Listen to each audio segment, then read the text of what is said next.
prevails.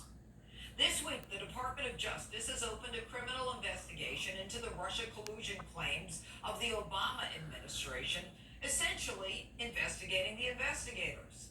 The ones who decided to open a counterintelligence investigation and then seek secret warrants to spy on an American citizen to ultimately spy on the campaign of Donald Trump. You know the story. But this criminal investigation is different from the IG report, which we expect to finally see with, quote, few redactions. Although the IG's report may indeed provide a blueprint of what was done, there is no official consequence to the report. John Durham, the United States Attorney in Connecticut running the investigation for the Justice Department, is widely respected on both sides of the aisle, having worked under Presidents Bush, Obama, and now Trump. He's not a politician. It's not in his blood. He's a truth seeker, pure and simple, with an expertise in intelligence investigations. He is the ultimate lawman, prosecuting without fear or favor. Compare him to Andrew Weissman, the prosecutor thug under Mueller, whose career prosecutions are riddled with ethics violations that even the Supreme Court has condemned. Now, the radicals on the left say the president is wrong to use his own Department of Justice to go after his political enemies. But I ask you to consider this. 1. A FISA warrant was issued and re-upped 3 times.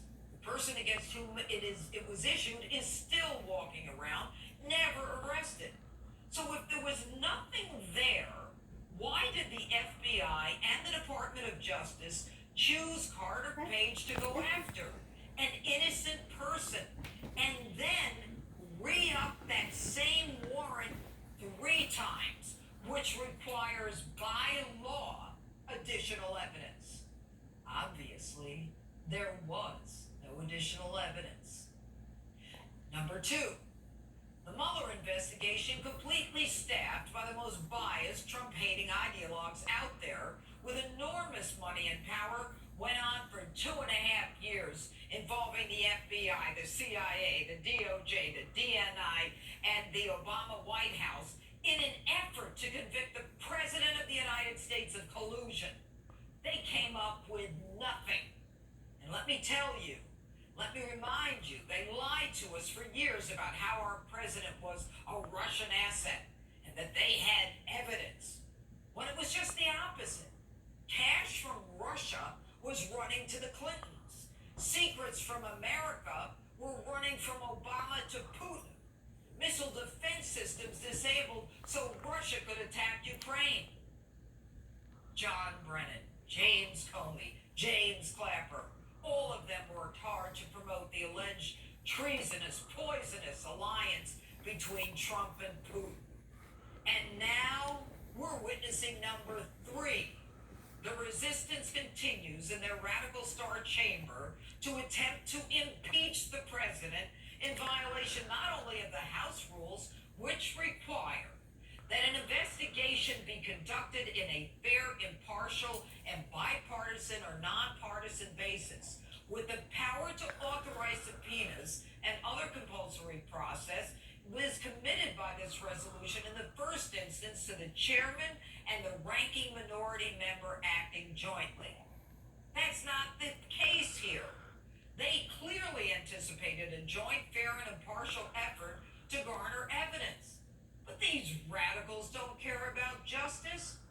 In their desperate attempt to seize power, they want Donald Trump gone at any cost, because they know their clown car of Democrats can't possibly defeat the man who is delivering historic metrics for this country. And so in secret, behind their closed doors, they leak what they can to destroy the president. This is not an impeachment. It's their 3rd attempt at a coup. But the difference now, John Durham and Bill Barr are on the case. So folks, grab your popcorn, junior mints, or whatever makes you happy. The real show is about to begin. Multiple criminal leak investigations are underway. The FISA warrants are being scrutinized. The investigation that Peter Strzok tried so hard to avoid is beginning. And the IG report, expected to be damning to Comey's FBI and Lynch's DOJ, will be out soon. Then it's showtime for Obama. And Brennan, Clapper, Lynch, Rice, Strzok, McCabe, and the whole Cardinal Comey crime family, who devoted themselves not only to obstructing the will of the American people, but also the very foundation of justice in this great nation. God help the real conspirators in this case, because in the end, justice always wins.